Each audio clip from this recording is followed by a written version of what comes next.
session 3 of the Prayer of Faith. We mentioned in the first session that there are people who would tell us that because a person didn't get an answer that they were praying for, or the person they were praying for wasn't healed, that they just didn't have enough faith. What this fails to see is that it isn't our amount of faith, but maybe God has a different plan.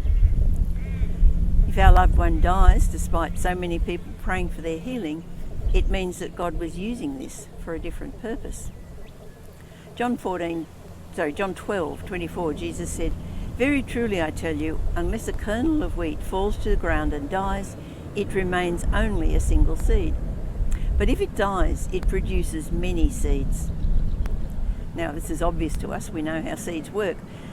But it's so obvious that we can just skip over what he's saying here.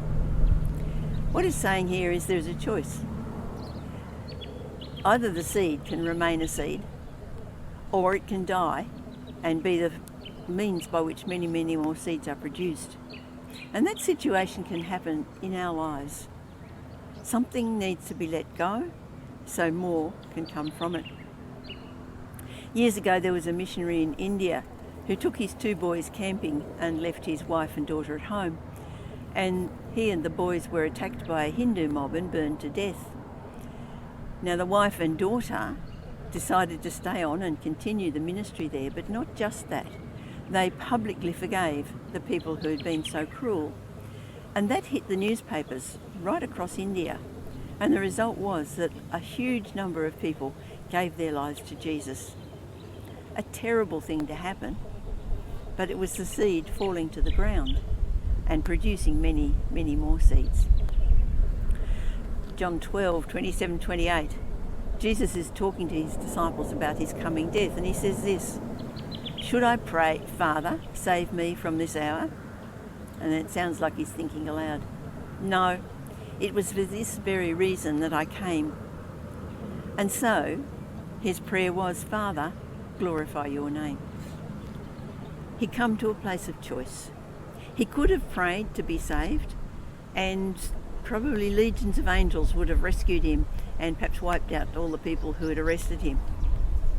In fact, in Matthew 26:53, where Peter picked up a sword to attack the people who'd come to arrest Jesus, Jesus says this, "Do you think I cannot call on my Father, and he would at once put at my disposal more than 12 legions of angels?"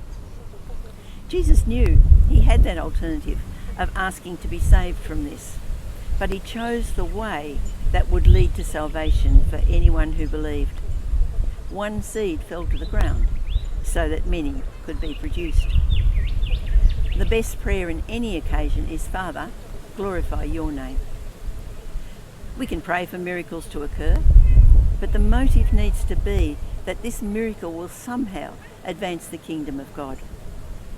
James 4:2-3, "You do not have because you do not ask God. And when you ask, you do not receive because you ask with the wrong motives, that you may spend what you get on your pleasures." We need to develop a heart that wants to see God glorified. When we do this, then we are going to see mighty answers to prayer.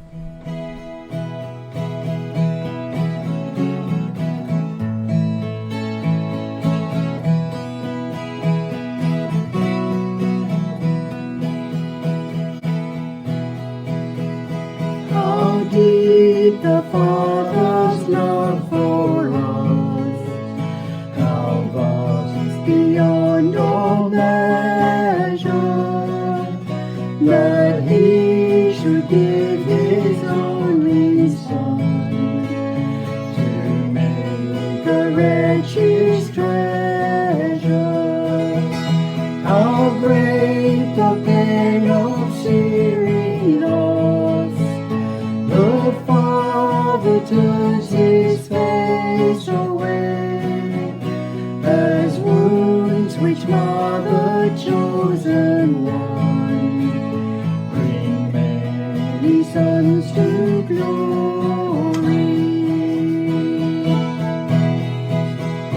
Behold the man upon the cross, my sin upon his shoulders, a